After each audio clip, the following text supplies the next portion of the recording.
Okay, so I want to kind of go over some best practices for submitting an offer on a multiple offer situation, which is a common thread these days.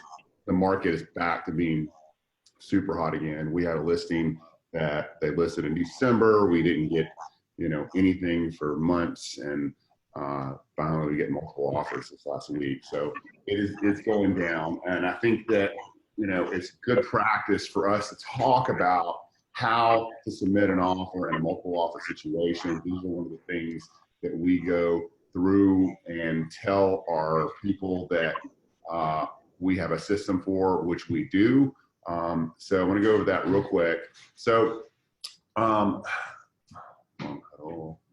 number one, when going above asking price, use the appraisal addendum to specify how much of a difference your buyer is willing to make up between the contract price and the list price. So in other words, if you're going $5,000 above list price, then you should put, and your buyer only has $3,000 to make up that difference, then you're going to want to put that in there.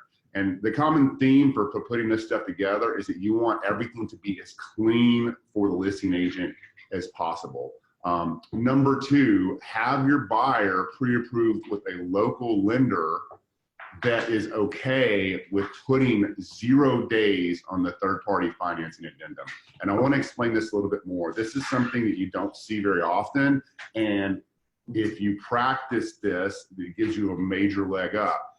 This does not negate the appraisal part of the third-party finance or the contract, okay? All this means is that your buyer does not have an out during the contract to get out of the deal because they were not approved for financing, okay? Once again, your buyer's lender needs to sign off on this. You still have the option period for them to review everything and get out of the contract, okay? So if you put an option period of 7 days and third-party financing to 0, then you get with the lender and you say, okay, we have an option period of 7 days. Please check everything and make sure that we're okay to put, okay, by the end of these 7 days that my buyer is going to get financing, okay?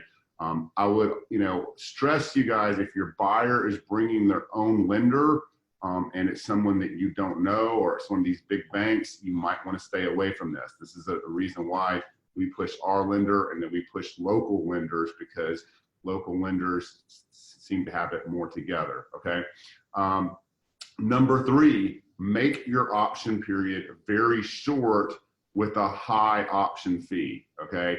We have gotten situations where we put 5 days before you start lining up the inspector and everyone else before the property is even under contract, okay? Depending on how new the property is and what all is involved, you can get an inspection done very fast, especially if the home is in a newer community like the last 10 years, then you can get an inspector, a roofer, all there, engineer, all there within a few days. You're just going to have to move. Along with this, it's helpful if you're using an inspector that has a tool for measuring the foundation, okay? And I know Glenn Burton does, and Matt's uncle, Chris. Yeah. So that helps a lot, right? Number four, when you submit the offer, and this is very important, line item the terms in an email and make a call to the listing agent, and probably shoot a text as well.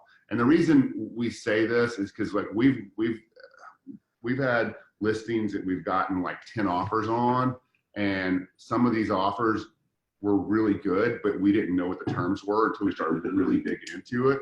Your job as a buyer's agent is to make the listing agent's job much simpler, because if they know that you're very easy to deal with, then they're going to be more likely to choose you as that winning offer. We've actually won multiple offer situations where we're not the highest offer, okay?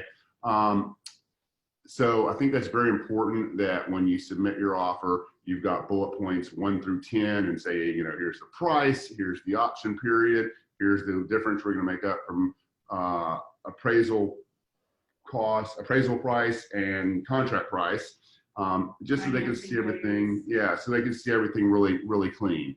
And then number 5, this is, you know, people are submitting letters, which I've had my doubts about it, but I've had sellers try to pick an offer simply because of the letter. Here's a bonus tip for you. Have your buyers submit a video of themselves and their family and say, you know, why they'd be a great fit and why they're going to take care of this home. It takes less time, it can't hurt.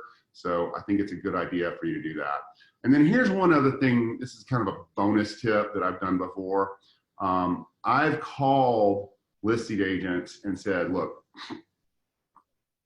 if you know that I'm going to be easy to work with, what I would tell you is this.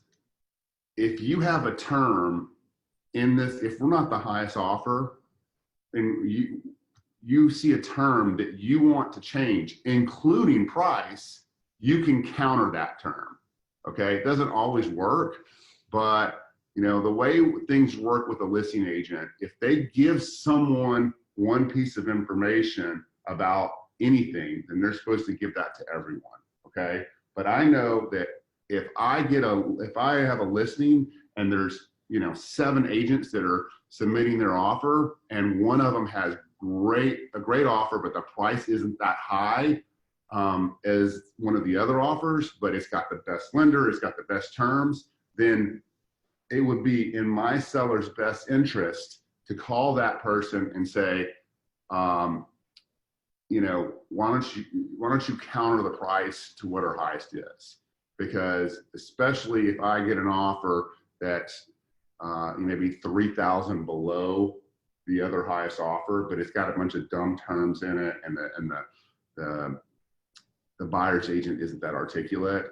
So that is allowed, and that is in the seller's best interest. So again, what we're doing is we're putting together a package for the seller's agent that is going to show that we're capable, we've got great lenders, we're good at communicating, and we are going to be putting stuff, meeting the terms of our contract as best we can. So again, it's all about being easy to deal with, okay?